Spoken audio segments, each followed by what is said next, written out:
All right. Hey, everybody. Welcome back to this episode of Think Business Live. I'm looking forward to sitting down with Monica Martinez and Vittoria Katanski. Yeah? You got it. That's what I thought. Okay. I've had you both on the show before, and I'm excited to have you both back because it was probably about a year ago. We had Vittoria, you and the finalists of the Hatch Detroit competition on, and then Monica, we had you talking about just Comerica and everything that you've been doing, as well as a little bit on Hatch Detroit as well in the contest. And as we are sitting here now, and it's August 20th, and we're in kind of the middle of COVID, Hatch Detroit, which typically gives out money to new entrepreneurs opening up businesses in the city of Detroit, like many companies, not only in Michigan but around the world, have had to pivot. Talk a little bit about Hatch Detroit, and maybe Vittoria, we'll start with you. A little bit about Hatch Detroit and how you guys have pivoted during this COVID era. Yeah, sure. So Hatch Detroit, for those of you who don't know, is a nonprofit that is dedicated to promoting small businesses in the city of Detroit, Highland Park, and Hamtramck. And we started in 2011. And one of the programs that we have is this annual contest that we, with the support of Comerica Bank, award a winner a startup money to begin their business. And last year, we increased the amount to $100,000. And we were hoping to do that this year, but as the world has kind of shifted, obviously, and things have different priorities, we felt that it was very irresponsible to give money to a new business going in when we have about 47 businesses open already that are struggling. So with the support of Comerica Bank, they have agreed with us on that, and they allowed us to move the money to be used for our alumni purposes. And so that's what we're doing right now. We're in the process of evaluating those. I love that. That is great. And Monica, well, I think that's something in my eye. I think that's great that you guys are you have pivoted to support the companies that are currently there. Under the Hatch Detroit umbrella. Monica, talk to me a little bit about Comerica. This is something that I know you guys have sponsored and been part of for a while. As far as why you guys choose to still be part of this in general, and then just the strategic element of it also, as on why you thought it was also a good idea to pivot in this way. Yeah, absolutely. Well, no one could have predicted the pandemic, and as Vittoria indicated, when we were in the planning stages, I don't think we thought it was going to last this long, but it made sense for us to establish a relief fund to help those small businesses. And as Vittoria indicated, we have been partners since 2012. The program started in 2011, and we came on a year after. And since that period of time, we've been able to provide $1,000 in startup funds, as well as over $1 million in-kind services to Hatch alumni and the winners. And so we're really proud of the partnership that we've had with Hatch. The program is amazing. It has been so popular in the community that we have seen other programs that are very similar that have popped up and have been taking hold. But again, given the pandemic,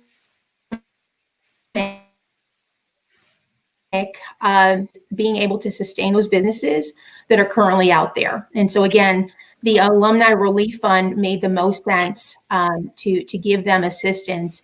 And the type of relief that this relief fund provides is very unique. At least at the time when it was established, it was very unique in that there was nothing else that was like that out there. And really what we wanted to do is encourage this. This was just really the first step in encouraging other companies to come forward, the importance that small business has in our community, and hopefully they will continue to support and add to the relief fund that we've established. Yeah, I love everything you're talking about. I'd like to dive a little bit into Vittoria, the 47 businesses that currently have been started because of Hatch. And you mentioned that they were struggling, and we're seeing a lot of companies struggle right now. What are they doing, and what is Hatch Detroit doing? Not only with this alumni giving package, but just in general to help them, to maybe give exposure to, what's the plan to help? So at the beginning, actually, it's kind of funny because Monica and I were out to dinner at an alumni like a week before this thing happened. Not even a week, maybe 2 days. And we were like, oh my God, is this going to actually happen? We were very concerned about it, but not in our wildest dreams. I think it's safe to say for both of us, did we expect we'd be here in August talking like we are? Yeah. And, it's interesting because like I said, reviewing what we've been doing is starting in March. The first thing I did was kind of like just call people and try to talk to them about what they were experiencing, what their situation was, how they were going to be managing it. So we did try to monitor what people were doing in every stage of the process. Also just tried to kind of like have it be an audience for them to talk to, and just, I think there was a lot of frustration in the early times that they were getting 1-800 numbers. They couldn't log on to all these websites. They didn't have the assistance and the one-on-one. So we provided that face-to-face for them and kind of helped them disseminate some of the information that they were getting out there. And that slowly evolved into understanding where, I started to map what grants were out there and what the money was supposed to be used for.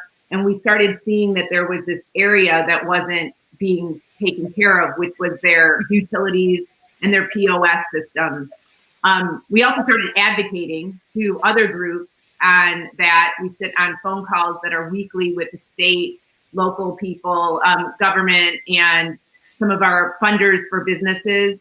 And we were saying, hey, this is an empty area. These utilities are stacking up for these people. So I think that's why through the process, there's been more funding that's been going towards these things. Yeah. It's great. It's great what you're doing for them. And Monica, how about you guys? Comerica has such a presence in Detroit, and you guys are doing so much with Hatch. Is Comerica offering guidance on any levels, whether it be small business loans and not just these companies, but just really many companies right now that we see, struggling with, with a lot of different elements of their business. How is Comerica not only helping Detroit, but just small businesses in general? Yeah, on a broad scale, we are doing some amazing things. And I think we keep hearing the word pivot. It seems so overused, but so appropriate. Yeah. We as a bank have really been working with our teams into the late hours to figure out how can we help the community, how can we help small businesses. Yeah. And one of the things that we have done that we're really excited about is we've established small business boot camps, and they tend to be in a series of 3. And it really looks at some of the topics. And what we do is we obviously have a pulse in the community. So we work with our partners. And we've like Hatch to find out what are some of the topics that are the most important right now that small business owners are needing. And we actually have launched that across all of our markets. And we started in June. And we continue to go into the fall with those boot camps. And again, they are geared towards helping small business owners. And we also have them in other languages as well. We're pretty proud of that. Yeah, I think that's great. Let's talk about small businesses in general, because I think it's an incredible thing that you're taking what would have been the money for new businesses and putting it into the alumni. But I'm a big believer that, sometimes it takes a while to even take an idea, create a business plan, and even get ready to to apply to what you're talking about, right? So, and right now, one of the things I'm seeing are people actually a lot more people starting their own businesses, a lot of people staying with their jobs, but mapping out business plans for business that they actually want to start simply because they realize they want more freedom and they want to just have control of certain things in their life. And so how does a company right now get ready for next year's competition?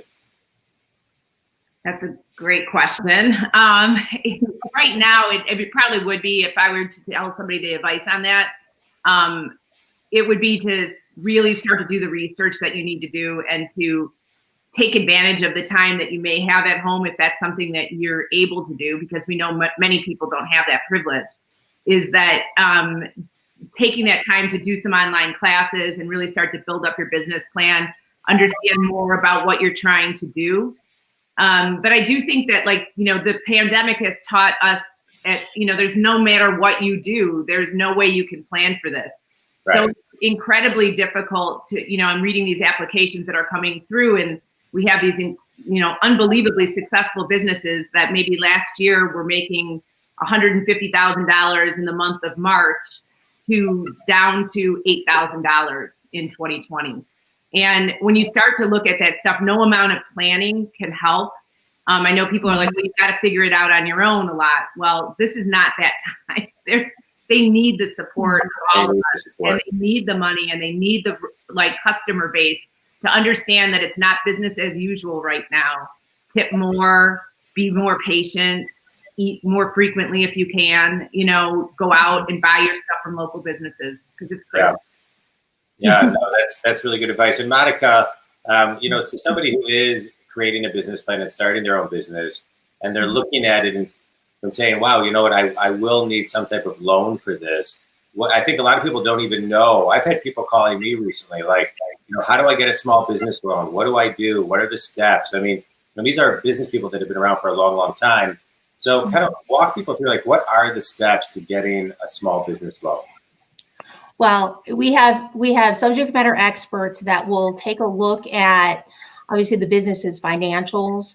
There's a lot of detail that goes into that. And obviously, startups have very different information than someone who's been in business for a longer period of time. So each situation is very, very individual and very much all about that type of business. Some businesses also, like retail, are very different than more middle market size. So we have subject matter experts that are available that we can have individuals speak with. So again, it's very much tailored to the individual, the type of business that they have. At the bank, we're very fortunate to have a very diversified portfolio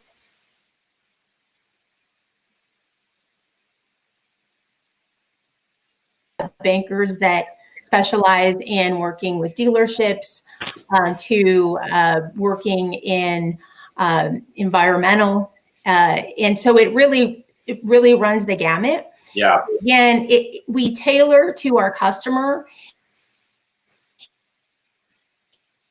Yeah. And so we can put some details as to how someone can reach out to me, and I would be more than happy to connect them with one of our bankers. And if there is a specialty that they happen to be in as it relates to their business, we'd like to be able to direct them to the right person. Yeah, I think you bring up probably the most important element of it, which is picking up the phone and actually making the call.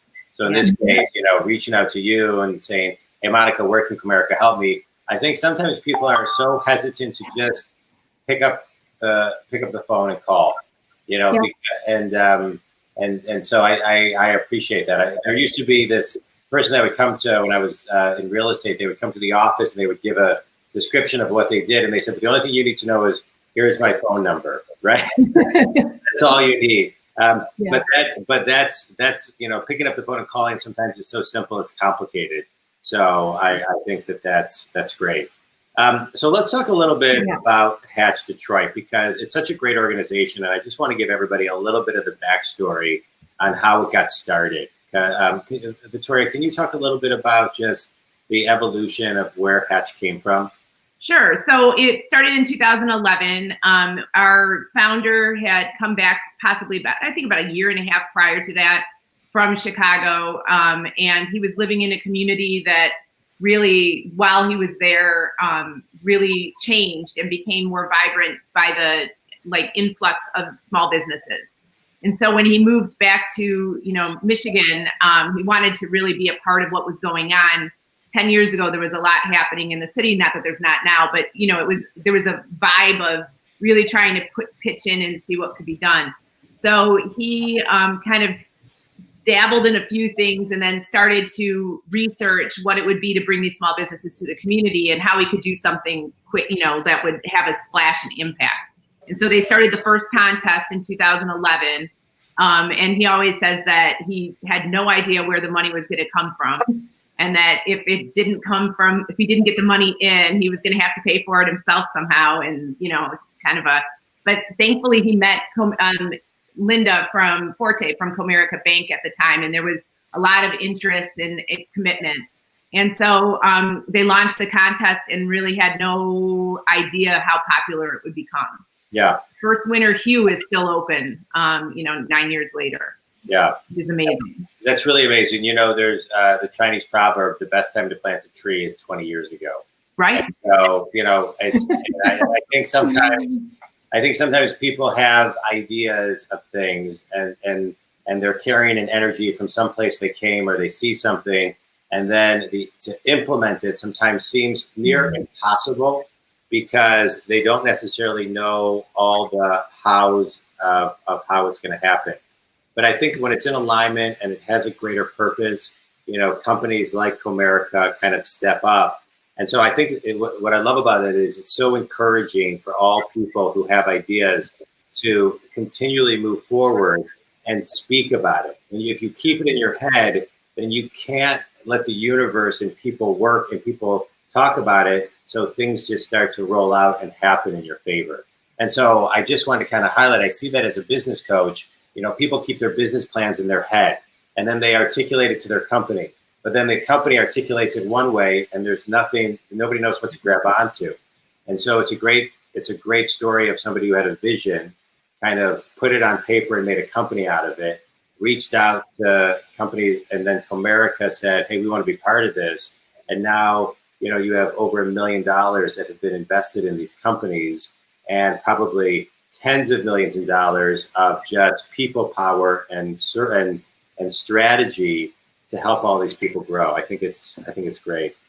Yeah, and I think the piece of that too is that the contest is so public; it allows those businesses to really get their to be able to get their idea out there in a way that it's unique. Usually they have to spend money on it. They might even have to open and all of this stuff before they got the buy-in from the community that they get just by going through the contest. Yeah. So that makes it really important. But they also become bonded, and that's how we are now with our alumni, is that the decision to go forward and where we're going with this pivoting of the money is because we consider them our family, they're part of our organization. And we really needed to make sure that we stayed committed to them during that. Yeah. What I love about the synergy of your two companies is you seem to be so in sync from a purpose standpoint, from a value standpoint. How important was that, and is that, Monica, to Comerica to always align themselves with people who are in alignment with their values and their purpose and their mission as well? Mm-hmm. Well, we are definitely in alignment. Small businesses are the backbone of the U.S. economy. And just as Vittoria indicated, really the idea of Hatch and being able to bring new businesses to the city of Detroit and help our community thrive, that's very much in line with what's important to us, because we know that when our communities are thriving, we all thrive. And, again, that's just another reason why we're talking today about the relief fund. We want to be able to support those small businesses who are employing a lot of people who are in the city of Detroit. And, we're hoping that through our efforts, we're able to belong in and be a part of this, but we are very much in alignment as it relates to helping small businesses in our community. Yeah, I love it. one of the things I'll throw out, Vittoria and Monica, is I'd love to offer an hour coaching session where all of the Hatch people can, I'll spend an hour with the collective with them. And so they can just do a Q&A, and anything I can do to help would be, I'm happy to do it. I also have something on my website called Ask John, where I just do 15-minute free coaching sessions for companies. So I would love that. Yeah. So let's if you could let's talk offline when we're done here. So last couple questions for you, a little bit of a speed round. Okay. A lot of people have graduated college recently in a world completely different than their youth that they thought was going to be, right? In February, was they were planning their internships and, international travel and things of that nature. What advice, what one piece of advice would you give a college graduate today? Who wants to go first? You want me to go first? Sure. I think like, I think that it's probably, you have to think like an event planner, and you have to be nimble, and everything's going to change with any single second. They say the event planner has the highest stress job in even above cops, because things happen so quickly and they have to keep the balls in the air. Right. Try to just keep all the balls in the air and not focus on what was, but what you have to do now. That's great. Yeah, adaptability is so important. Monica, how about you? Monica. I'd have to say we've heard this probably in various quotes before. Some of our hardest challenges are the ones that help us grow the most. And clearly we're seeing with the pandemic, so much has changed. Where we are with technology, who would ever have thought that we would be working from home? And, the idea had come up before where corporations would maybe think about the idea.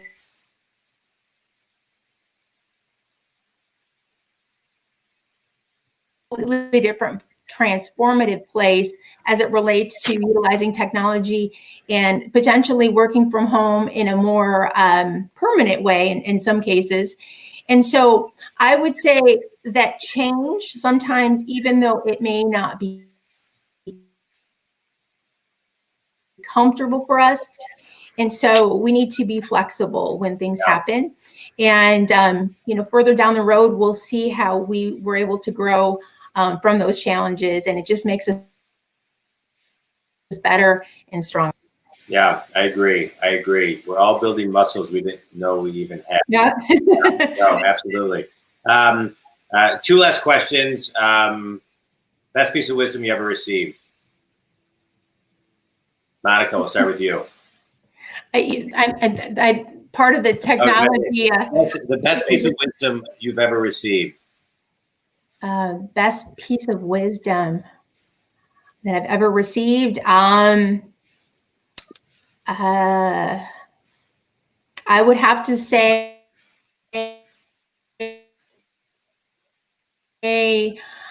be the most prepared at the table.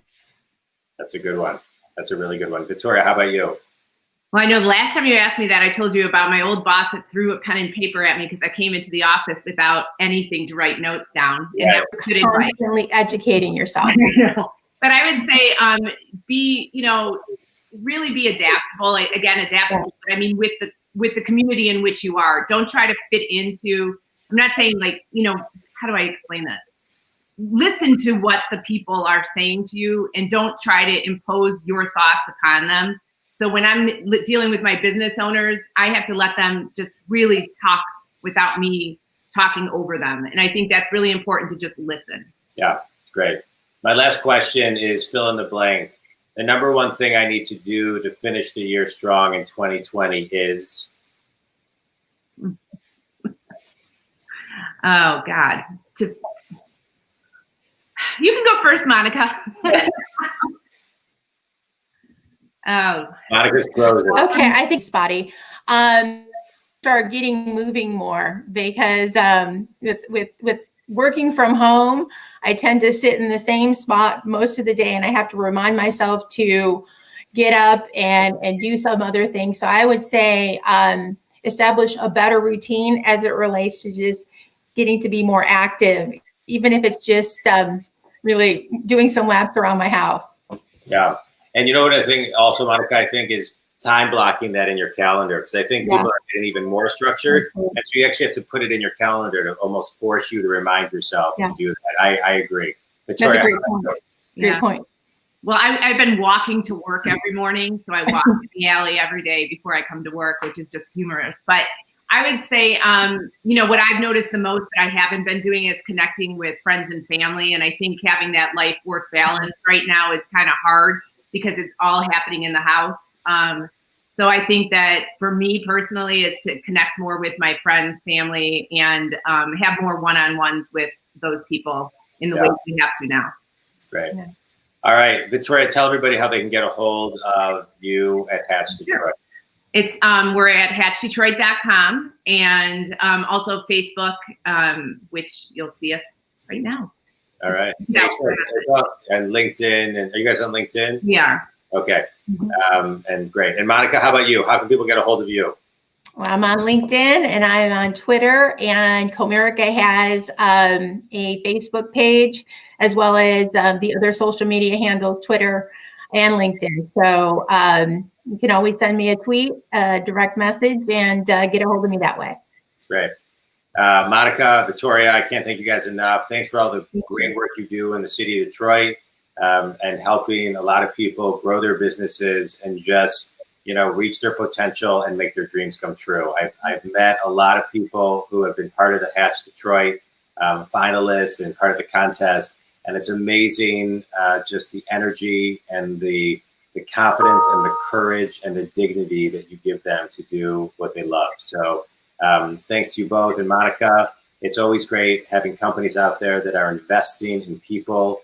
And thank you so much for everything you and Comerica does, and Hatch Detroit as well, Victoria, and everything that you do with your leadership. I appreciate you both. Keep on doing great work to change the world. We need more of it, and it's great. Thank you so much for taking time and being on the show today. Thanks for having us.